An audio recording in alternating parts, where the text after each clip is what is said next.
Charges against a Roanoke man accused of making school threats dismissed, and tonight he walks free. Because he's no longer facing charges, our station's policy is to not show his mugshot.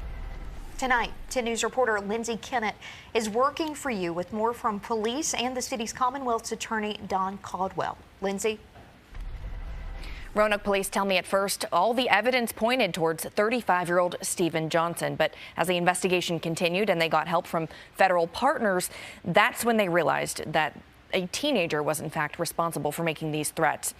Police say that they have different procedures and protocols than the Commonwealth's Attorney's Office when it comes to detaining someone, and that this investigation is far from over. A whirlwind week for Roanoke police. Credible school threats shutting down the district for days. We're thankful that the way that Snapchat and the internet happens is they leave a digital fingerprint for us to follow. We just had to follow it. Sergeant William Drake says at first that fingerprint led them to 35-year-old Stephen Johnson, whose email address was linked to a Snapchat group where the threats were made. I'll be honest, we rushed it a little bit to make sure that we could find the data that Mr. Caldwell needed. After police arrested Johnson, more threats came in.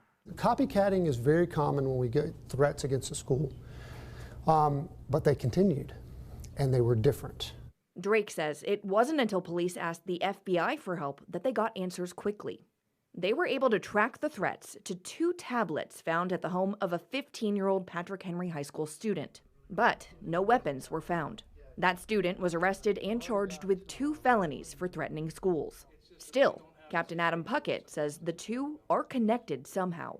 We believe Mr. Johnson had access to weapons, but he did not have them at the time of arrest. We do know that there is a connection with Mr. Johnson and the juvenile. We are determining exactly what that connection is, but we know beyond doubt that there is a connection between the 2 of them. Do you all feel that you wasted resources or got the wrong person? So no, actually we do not feel like that at all. And here's a couple reasons why.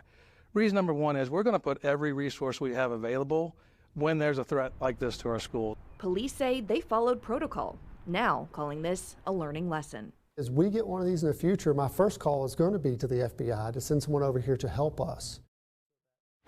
Roanoke police say they still have months of investigation left to sort through all the data that they received from those devices.